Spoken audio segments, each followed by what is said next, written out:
प्रत्येक मनुष्य को 6 कार्य नियम पूर्वक करने चाहिए, जिसमें स्नान आदि कार्य और भावनात्मक रूप से जप और संध्या वंदन, फिर साथ में कहा है यज्ञ आदि कर्म, वैश्वदेव आतिथ्य आदि, ये समस्त कार्य निरंतर नियम पूर्वक व्यक्ति को करने चाहिए। यह भी बताया गया है जल मार्जने संध्यान मंत्रोच्चारण आदिशु, पानी के छींटे लगाने से स्नान नहीं होता और मंत्र पाठ कर लेने से किसी व्यक्ति की संध्या नहीं हो जाती। संधीयते परब्रह्म सा संध्या सद्भिरुच्यते, जब व्यक्ति का मन संसार से खोकर मिटकर विचार शून्य होकर भगवान में तल्लीन हो जाता है, उस स्थिति का नाम, उस ध्यान का नाम संध्या है, भगवान से संधि होना।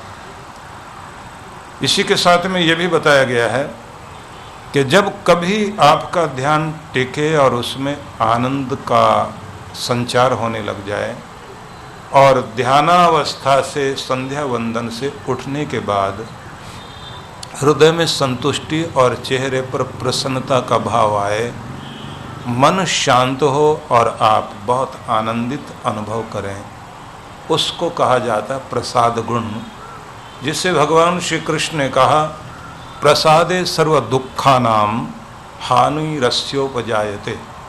जिस व्यक्ति के जीवन में ये प्रसाद गुण आ जाता है, उसके समस्त दुखों का अंत होना शुरू हो जाता है।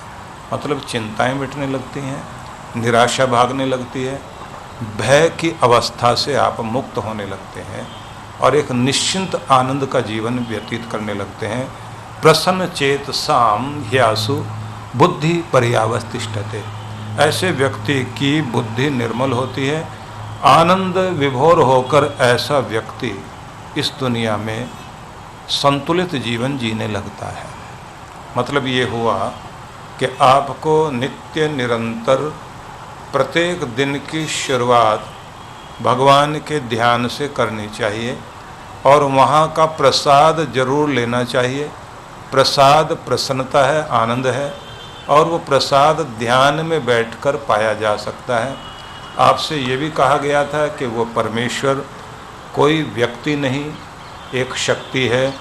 उसे नदी, पहाड़, गुफा, जंगल में ढूंढने से नहीं मिलेगा। हमारे हृदय की गुहा में जहाँ हमारा चैतन्य मतलब हमारी आत्मा है, वहीं हमारा परमात्मा भी है, तो वहाँ उसे पाया जा सकता है। इसलिए श्री कृष्ण भगवान के शब्द मैंने आपसे कहे थे, ईश्वरः सर्वभूतानि हृद्देशे अर्जुन तिष्ठति भ्रामयन् सर्वभूतानि यंत्ररूढ़ानि मायया। सबके हृदय में भगवान विराजमान है। वह परमेश्वर जो पूरे संसार की रचना, संचालन और संहार करता है, उस परमेश्वर को जो यंत्रारूढ़ वस्तु जैसे घूमती है, जैसे किसी यंत्र पर कोई वस्तु रख दी जाए, इस तरह से जो पृथ्वी और समस्त ग्रहों को चला रहा है, हमारे जीवन को भी चलाता है, हमारे भाग्य को चलाता है, इस तरह से जो अपनी माया से पूरी दुनिया को संचालित करता है, वह परम सत्ता, परम शक्ति हमारे हृदय में विराजमान है और वहीं उसे पाया जा सकता है। ये सब चर्चा आपसे सुबह हुई और फिर ये भी कृष्ण भगवान का वाक्य मैंने सुनाया था कि उन्होंने ये कहा, तमेव शरणम गच्छ सर्वभावेन भारत। हे अर्जुन, समस्त भावनाओं के साथ, भावनाओं के उद्वेलन के साथ एकाग्र होकर तुम उसी भगवान की शरण में जाओ। तत्प्रासादात पराम शांतिम स्थानम प्राप्स्यसि शाश्वतम। तत्प्रसादात, उसकी कृपा से ही परम शांति और परम आनंद की प्राप्ति होगी। वह शांति जो सदा टिकेगी, वह खुशी जो हमेशा टिकेगी। मतलब सच्ची खुशी, सच्ची शांति पाने के लिए भगवान की शरण ग्रहण करनी चाहिए। तो यहाँ तक की चर्चा हम लोगों ने सुनी थी, जिसमें मैंने ये भी कहा था कि सबके अंदर परमात्मा है और हम उस आनंद को ढूंढने के लिए पूरी दुनिया में घूमते हैं, रिश्तों में, पदार्थों में, सत्ता में, संपत्ति में। जो आनंद खोया हुआ है उसे हम कहीं संपत्ति में ढूंढ रहे हैं, किसी बड़े पद में ढूंढ रहे हैं, किसी बड़े संगठन में ढूंढ रहे हैं, किसी प्रकार की शक्ति प्राप्त करने में ढूंढ रहे हैं, सुरक्षा पा करके हम उसे ढूंढना चाहते हैं। तो बहुत तरह के सुविधा साधनों में खोज रहे हैं, लेकिन वह इस तरह नहीं मिलता। आप ऐसे कह लीजिए, खोजने से नहीं मिलता, उसमें खो जाने से मिलता है। परमेश्वर में खो जाएं तो मिलेगा, खोजने से नहीं मिलेगा।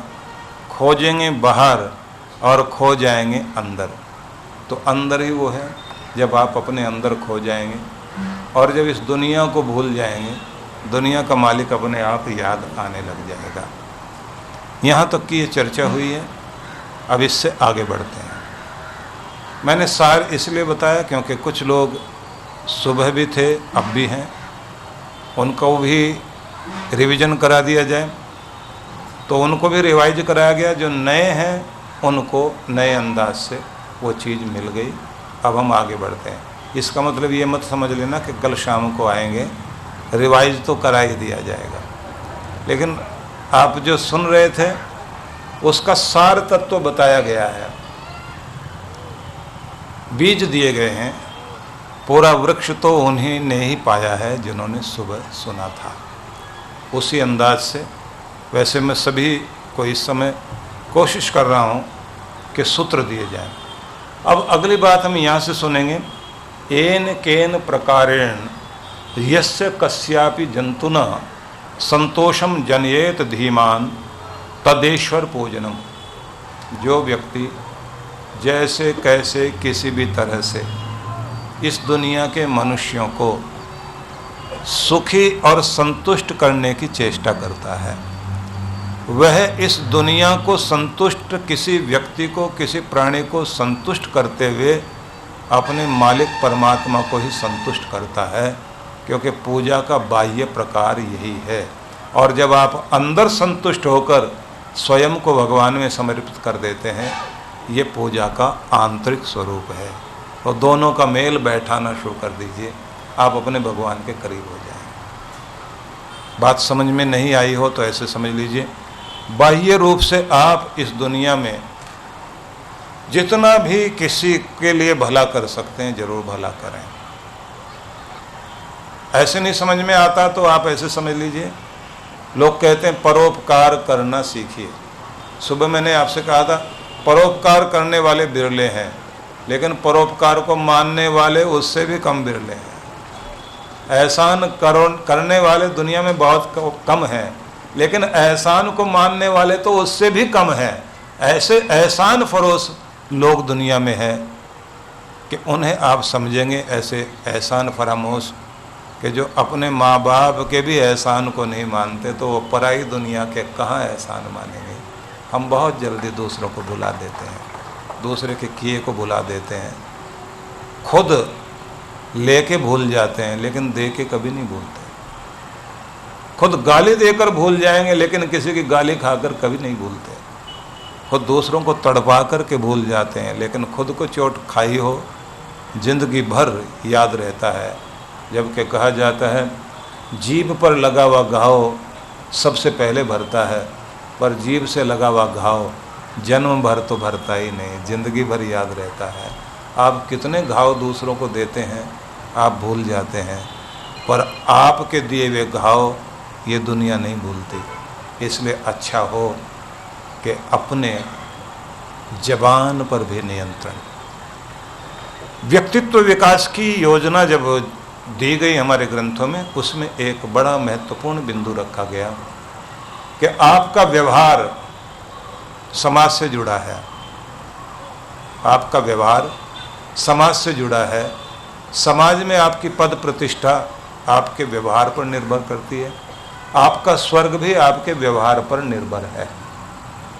आपको जो स्वर्ग मिलता है वो भी आपके व्यवहार पर निर्भर है। जब आप दुराग्रही बनकर जीते हैं, जिद्दी, गुस्सेबाज, अपनी मनवाने वाले और दूसरे की परवाह नहीं करते, तब व्यवहार नहीं होता, तब दुर्व्यवहार बनता है। दुर्व्यवहार आपको नरक की तरफ लेकर जाता है। वो नरक बहुत सारा तो इस जीवन में ही भोग लेते हैं आप, कि आपके अपने ही आपसे दूर हो जाते हैं। महात्मा गांधी बोलते थे कि आप अपनी पीठ नहीं देख सकते, वो तो दूसरा ही देखेगा। समाज जब आपकी पीठ देखता है और आपके बारे में बुरा बोलता है तो समझ लीजिए ये आपका भविष्य बन रहा है। जब आप अपने पीठ को अच्छा बना लेते हैं तो समझ लीजिए आपका स्वर्ग बन रहा है।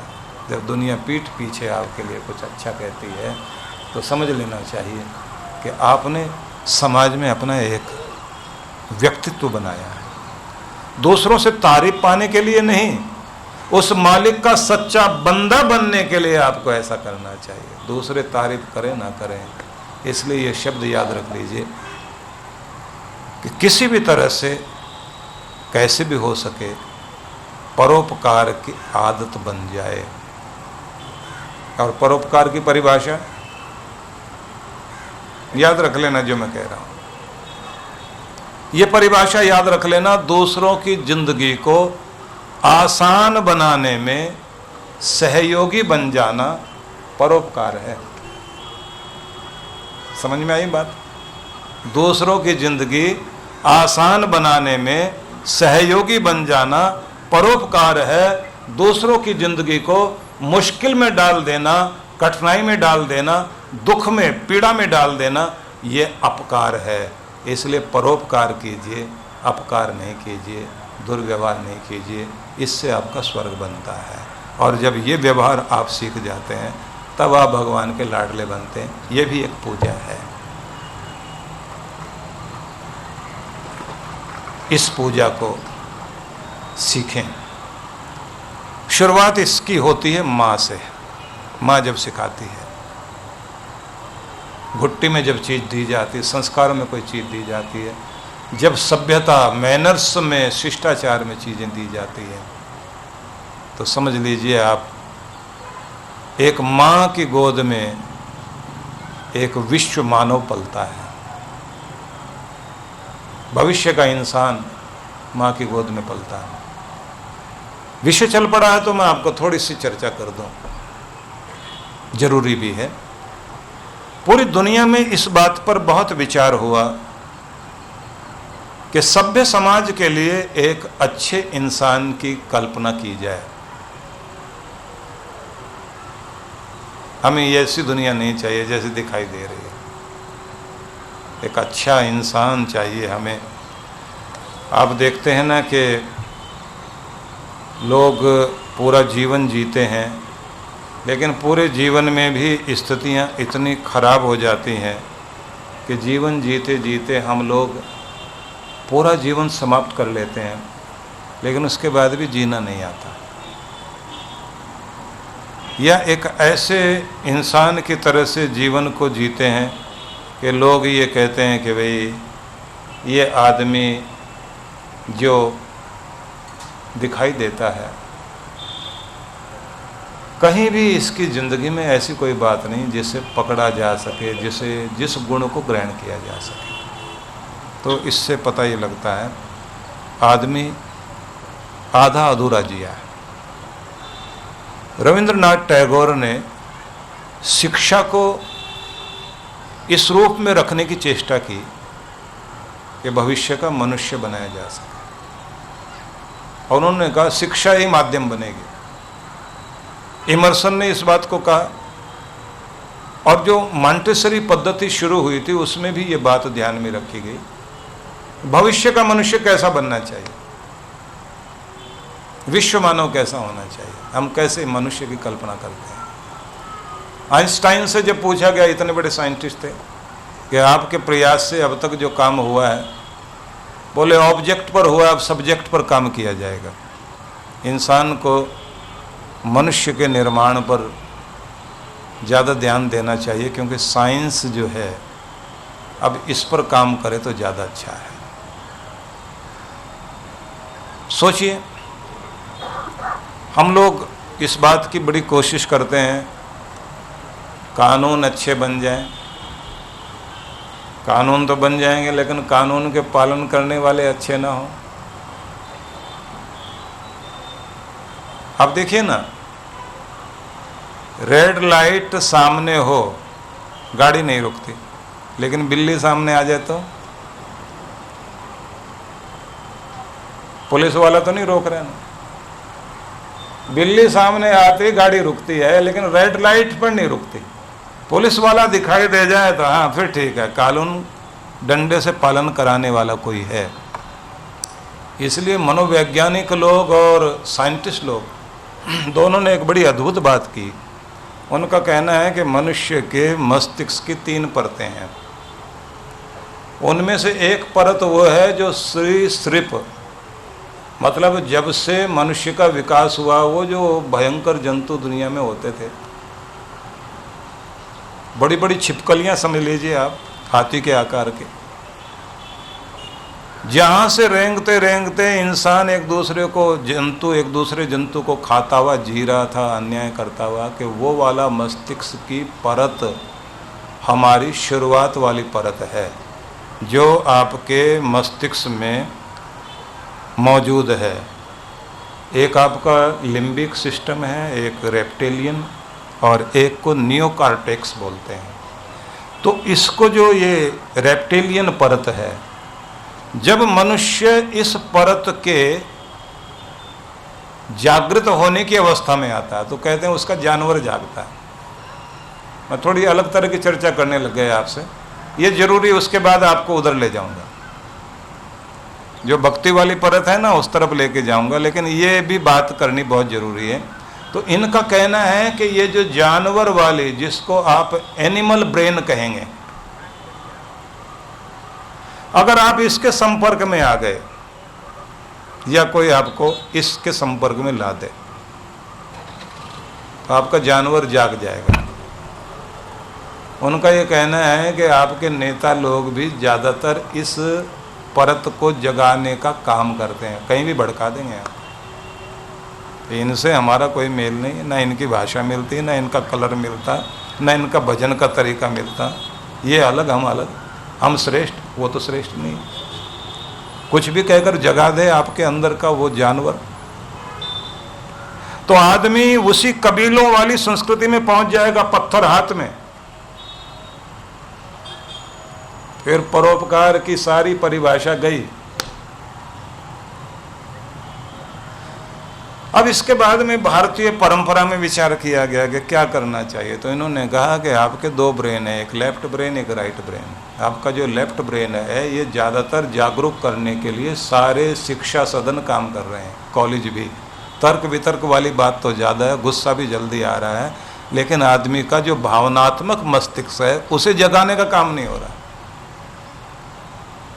तो पूछा गया फिर क्या करना चाहिए। बोले फिर उसका तरीका यही है जो शुरुआत हिंदुस्तान ने की, कि जब सुबह आप जागें तो आप अपने राइट ब्रेन को जागृत करते हुए, भावनात्मक मस्तिष्क को जागृत करते हुए, भावनात्मक रूप से भगवान से जुड़ना शुरू कर दीजिए।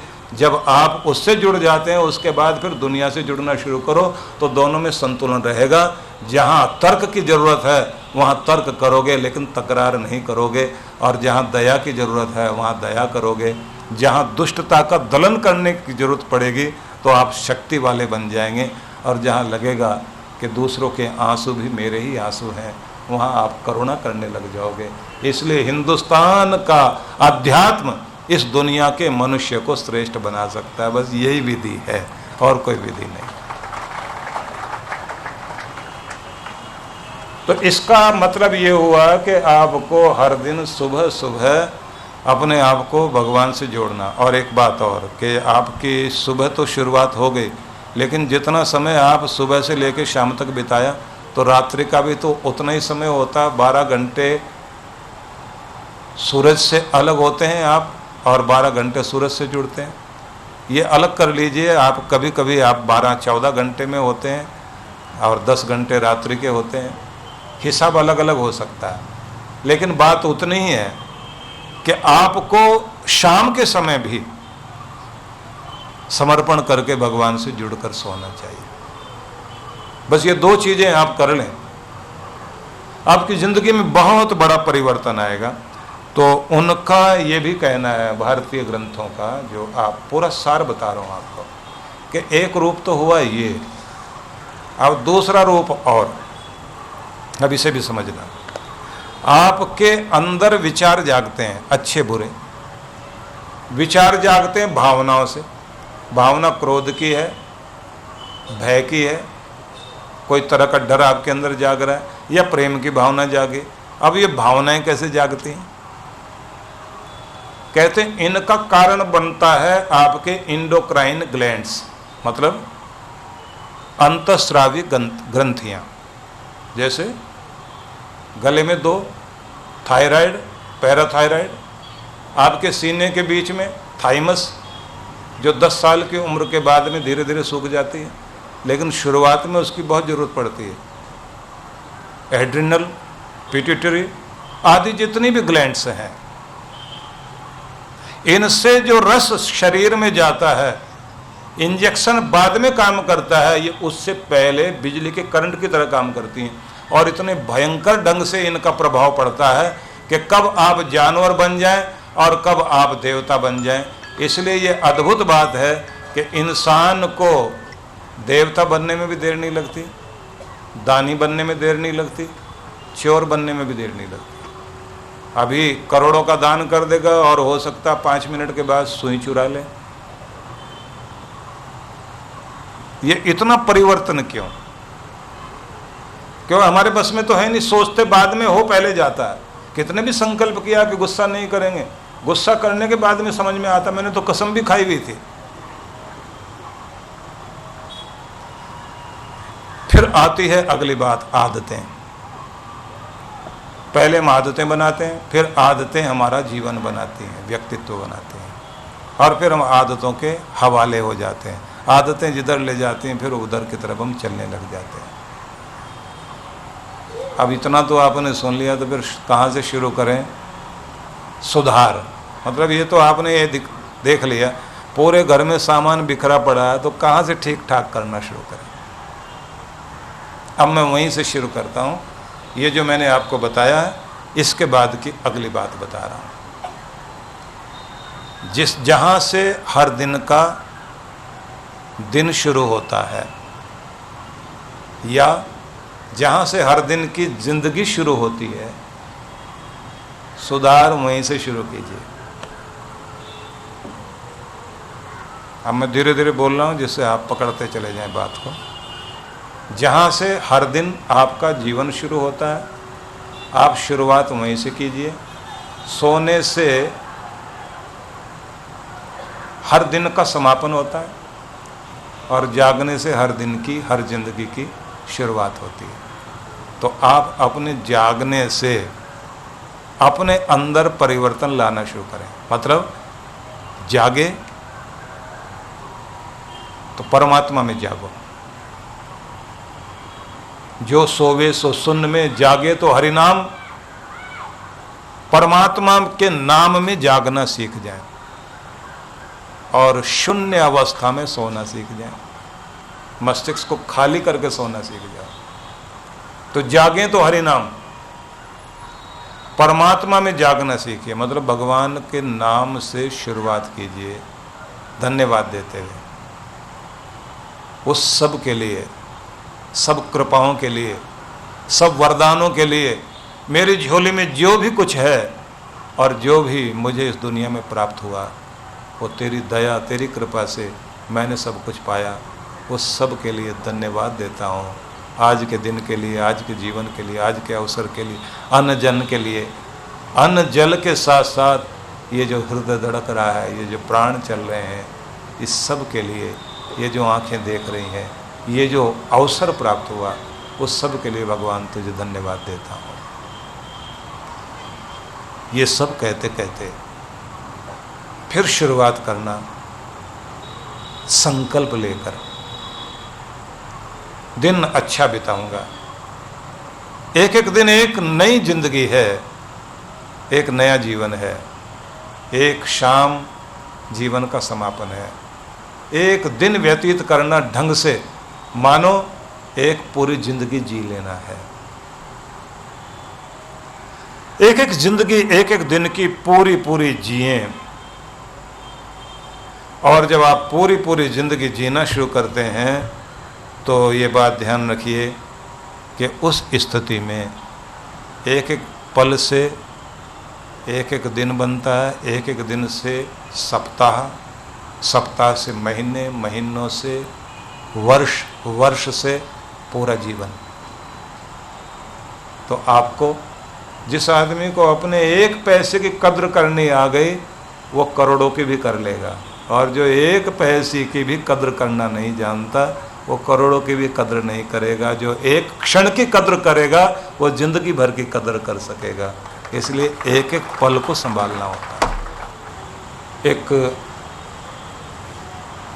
यूनान के फिलोसफर हुए, ग्रीक फिलॉसफी में एक व्यक्ति का वर्णन आता है कि उसके पास कोई एक व्यक्ति गया, युवक, उसने प्रश्न किया, मुझे कुछ ज्ञान दो, मैं सफल होना चाहता हूँ, मैं अपना भविष्य ठीक करना चाहता हूँ।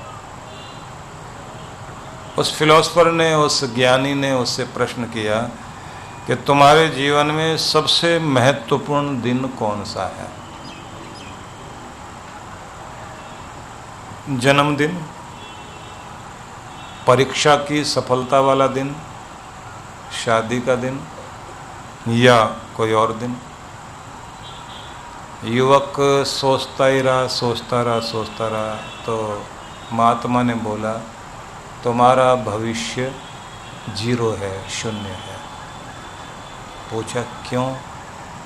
बोले, ना महत्वपूर्ण दिन वो था जब तुम पैदा हुए, ना वो जब तुम सफल हुए, ना वो जब शादी हुई। महत्वपूर्ण दिन तो वो है जो हाथ में है। जिसने आज को समझ लिया उसका भविष्य निश्चित है, और जिसने आज को नहीं समझा उसका कोई भविष्य नहीं है। उज्ज्वल अतीत था, भविष्य भी महान है। संभल जाए जो ये वर्तमान है। आप बहुत महान थे, बहुत महान होंगे, लेकिन तब जब आपका जो प्रेजेंट टाइम चल रहा है, जो वर्तमान समय चल रहा है, ये तो प्रेजेंट है, उपहार है, गिफ्ट है। जो इसको संभालना जान जाता है उसका भविष्य भी जरूर संभलेगा। इसलिए आपको अगर उन्नति की इच्छा है तो आपको आज के दिन को, अब के एक एक क्षण को ठीक ढंग से उपयोग करना आना चाहिए। तो जब भी हर दिन आपके दिन की शुरुआत होती है तो आपको चाहिए कि आप उसे प्यार से संभालें, संवारें और कहें, एक और दिन जिंदगी से जुड़ा तेरी कृपा के कारण, तेरी दया के कारण। मेरा ये दिन मंगलमय हो, शुभ हो, मुझे आशीष देना मेरे प्रभु। और बहुत प्रेम से अपने दिन को आप शुरुआत करें। डेल कार्नेगी के बारे में आपने सुना, पढ़ा है। अब नहीं, वो व्यक्ति 50-100 सालों से उसका चिंतन देश विदेश को प्रभावित करता रहा। उस व्यक्ति ने अपने शीशे पर, जिसमें सुबह उठ के दाढ़ी बनाता था और चेहरा सजाता था, तो उसके ऊपर कुछ पंक्तियां कालिदास के नाम से लिखी हुई थी कि हिंदुस्तान का कवि हुआ कालिदास, उसने कुछ पंक्तियां कही, मुझे पसंद आई, तो उन्होंने लिख रखा था कि उषा का अभिनंदन है प्रभात का, आओ आज का स्वागत करें। उषा का अभिनंदन है, आओ आज का स्वागत करें। यही मानव जीवन है, जीवन का सार है, आओ जीवन का स्वागत करें। मानव अस्तित्व की सभी विधाएं, वास्तविकता इसी आज में टिकी हैं, आओ आज का स्वागत करें। इन पंक्तियों को पढ़कर वो कहता था, नई जान पड़ गई मुझ में, नया जीवन लौटाया मुझे।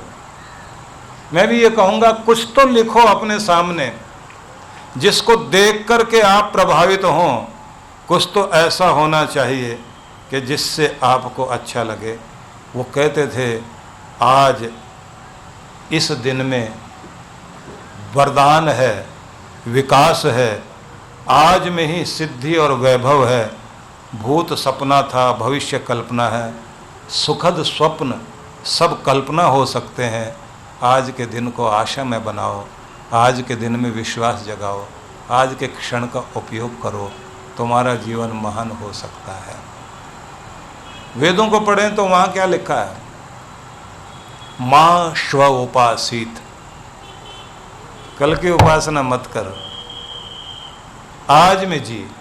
अद्य जीवानी माँ श्व, आज में जी, कल में मत जी। आज को संभाल, कल अपने आप संभलेगा। आज को पकड़, कल तुम्हारी पकड़ में आ जाएगा। ये आपके वेदों का संदेश है। इसलिए मैं ये निवेदन करना चाहता हूं कि शुरुआत कहाँ से करोगे? हर दिन की जिंदगी शुरुआत वहाँ से होगी जहाँ से हर रोज़ आप आँख खोलते हैं। और जैसे आप आँख खोलें तो वहीं से आपको ये सब विचार करना चाहिए।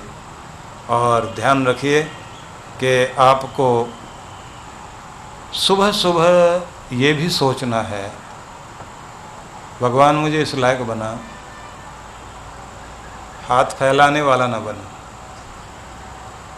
मुझे इस लायक बना, आखिर तक पांव चलते रहें। मुझे इस योग्य बना, कंधे जिम्मेदारियों का बोझ उठाते रहें। मुझे इस योग्य बना, अपनी उलझनों को सुलझाने की बुद्धि मुझ में हमेशा बनी रहे। मुझे इस लायक बना, मेरा हृदय प्रेम से भरपूर रहे। मुझे इस लायक बना कि मेरी वाणी पर तेरा नाम हर समय चलता रहे। तुझे भूलूं नहीं और तू भी अपने बच्चे को ना भूल। इन प्रार्थनाओं से शुरुआत करना। कहते हैं कि किसी महान पुरुष के साथ बैठने के बाद उसका जो ओरा, उसका जो आभा मंडल होता है, वो आपकी ज़िंदगी में एक नया परिवर्तन लाता है। धार्मिक मनोरंजन तो एक अलग चीज़ है, गा लिया बजा लिया, नाच कूद के घर चले गए। जिंदगी नाचने लग जाए, एक एक क्षण आनंद उत्सव बन जाए। प्रदर्शन नहीं, आत्मदर्शन जहां से मिलता है, बस समझ लेना चाहिए हम सही जगह आ गए। और फिर कुछ भी करें, उस जगह को छोड़ो नहीं, पकड़ो और लगातार जिंदगी में उन शब्दों को अमृत समझकर घोलते चले जाओ। आपका जीवन धन्य हो जाए। बहुत आवश्यकता है इस बात की। बाकी रही बात दुनिया की, तो लोग कहते हैं ना कि कौन देता है उम्र भर का सहारा। लोग तो जनांजे में भी कंधे बदलते हैं। मतलब किसी को अगर अर्थियां लेकर भी चलें, किसी की अर्थी लेकर भी चलें, तो भी थोड़ी देर के बाद कंधा बदलते हैं, मन बदलता है, स्थितियां बदलती हैं। अब तो वो युग है कि कोई भी कंधा देने की स्थिति में है ही नहीं, गाड़ी में लाद के ले जाते हैं। दूर खड़े होकर वहीं से हाथ जोड़ लेते हैं। बड़ा विचित्र लगता है देखकर, युग बदल दिया लोगों ने खुद ही। सतयुग में और कलयुग में कोई अंतर नहीं है, आदमी की विचारधारा में ही अंतर आया, इसलिए कलयुग कलयुग हो गया है, सतयुग सतयुग हो गया है। विचारधारा बदले तो सतयुग आने में देर नहीं लगती। जिनके घरों में अच्छे विचार रोज चल रहे हैं, उनके घर में आज भी सतयुग है, सारे इकट्ठे बैठ के खाते हैं। बाकी तो दुनिया धोखे दे रही है। एक आदमी थे हमारे जैसे कवि हैं ना, हमारे भाटी जी, तो ये वैसे हास्य कवि हैं, लेकिन ये भावनात्मक कवि भी हैं। मुझे तो बाद में पता लगा ये हास्य कवि हैं। और हास्य कवि जब कोई बात करते हैं तो उनका ढंग अलग ही होता है। एक सज्जन बोले, मैं हमेशा मैंने हमेशा जिंदगी में धोखे ही खाए हैं। मैंने हमेशा जिंदगी में धोखे ही खाए हैं। अंगूर, आम, सेब, चीकू, चेरी धोखे ही खाए हैं। आप भी धोखे ही खाना है। तो इन लोगों का जो अंदाज होता है ना कहने का, वो बहुत अलग तरह का होता है। एक वही शब्द है जो आपके चेहरे पर मुस्कुराहट दे जाए, एक वही शब्द है जो आपके दर्द को भी उभारता है। तो निवेदन ये है कि ये दुनिया तो साथ नहीं देती, साथ देगा तो आपका मालिक ही देगा। इसलिए मैं एक बात पिछली बार आपको सुना रहा था, उसे दोहराना चाहता हूँ। ज़रूरी है कि सुनने की आदत डालो, आलोचकों की कमी नहीं। मुस्कराने की आदत डालो, ताने देने वालों की कमी नहीं है। मुस्कराने की आदत डालो, ताने देने वालों की कमी नहीं। आगे बढ़ने की आदत बना लो, पीछे खींचने वालों की कमी नहीं है। विनम्र और शांत बने रहने की आदत डालो, भड़काने वालों की कमी नहीं है। सृजन करने की आदत डालो, तोड़ फाड़ करने वालों की कमी नहीं है। विकास की आदत डालो, विनाश करने वालों की दुनिया में कमी नहीं है। हर पल धन्यवाद देने की आदत डालो, एहसान फरामोशों की दुनिया में कमी नहीं है। हंसने और मुस्कराने की आदत डालो, जी जलाने वालों की कमी नहीं है। अपने सद्गुरु के वफादार बनो, बिना पेंदी के लुढ़कने वालों की दुनिया में कमी नहीं है। इसलिए वही शब्द मैं फिर आज आपको दोहरा रहा हूँ कि दुनिया बहुत अलग तरह की है, लेकिन आपको भीड़ का हिस्सा नहीं बनना। आप भेड़ बकरियों की ज़िंदगी नहीं जिएंगे, आपको अपनी तरह का जीवन जीना है। और ये ध्यान रखिए, वो हमारे गुरुधाम, आनंद धाम, ये सब तीर्थ धाम वही हमारे लिए महत्वपूर्ण है। हमें हर पल कोशिश करनी चाहिए गुरु के निकट रहें, अपने इष्ट देव के निकट रहें, अपने बड़ों के निकट रहें। बाकी तो आजकल भी 4 धाम हैं, कलयुग के जो 4 धाम हैं ना, आजकल हैं Macau, Bangkok, Tashkent, Las Vegas, जहाँ जुआ का अड्डे हैं ना, वो हैं आजकल के 4 धाम। ज़्यादातर तो लोग वही यात्रा करते हैं और इतने गर्व से देखते हैं कहाँ होके आए, लॉस वेगास होके आए। कुछ जीते भी या नहीं, बोले नहीं मज़ा बहुत आया, बाकी हाँ 10-20 लाख फूक गए तो कोई बात नहीं। जिंदगी को उस मुकाम पर लेकर जाइए जहाँ ले जाने के बाद आपको खुद महसूस हो कि मैंने कुछ किया है और वो मेरी ज़िंदगी का इतिहास बना है जिस पर गर्व किया जा सके। तो इसलिए ये निवेदन करूँगा, सुबह शाम स्वयं को जोड़ना शुरू कर दीजिए भगवान के साथ, और वहीं से अपनी शुरुआत करना जहाँ से हर दिन की ज़िंदगी शुरू होती है। और ये भी आपने ध्यान रखना है कि अपना जीवन और दूसरों का जीवन मुश्किल में ना पड़ जाए, ऐसा व्यवहार करना है। खुद भी ऐसी गलतियां मत कर लेना कि खुद की ज़िंदगी मुश्किल में पड़ जाए, और दूसरों के साथ भी ऐसा व्यवहार मत करो कि दूसरों की ज़िंदगी मुश्किल में पड़ जाए। कुछ चीज़ें उस समय मज़ा देती हैं, ताना देने में बड़ा मज़ा आता है। दूसरे का जी जलाकर एक बार तो हिला दे किसी को, ऐसा ताना दे, लेकिन बाद में वो जो तान छिड़ती है ना, वो जो फिर बाद में कई गुना बढ़कर के महाभारत का कारण बन जाए, तब पता लगता है कि वो ताना क्या काम कर गया। इसलिए ये ध्यान रख लीजिए, उस समय का हमारा व्यवहार हमें अच्छा लगता है, लेकिन बाद में परिणाम बड़ा भयंकर लेकर आता है। बहुत संभालना चाहिए, और अगर गलती हो भी जाए तो बहुत जल्दी से माफ़ी भी मांग लेनी चाहिए, क्योंकि किसी को दिल दुखाकर उसके मन में गांठ बनाए रखना समझदारी की बात नहीं।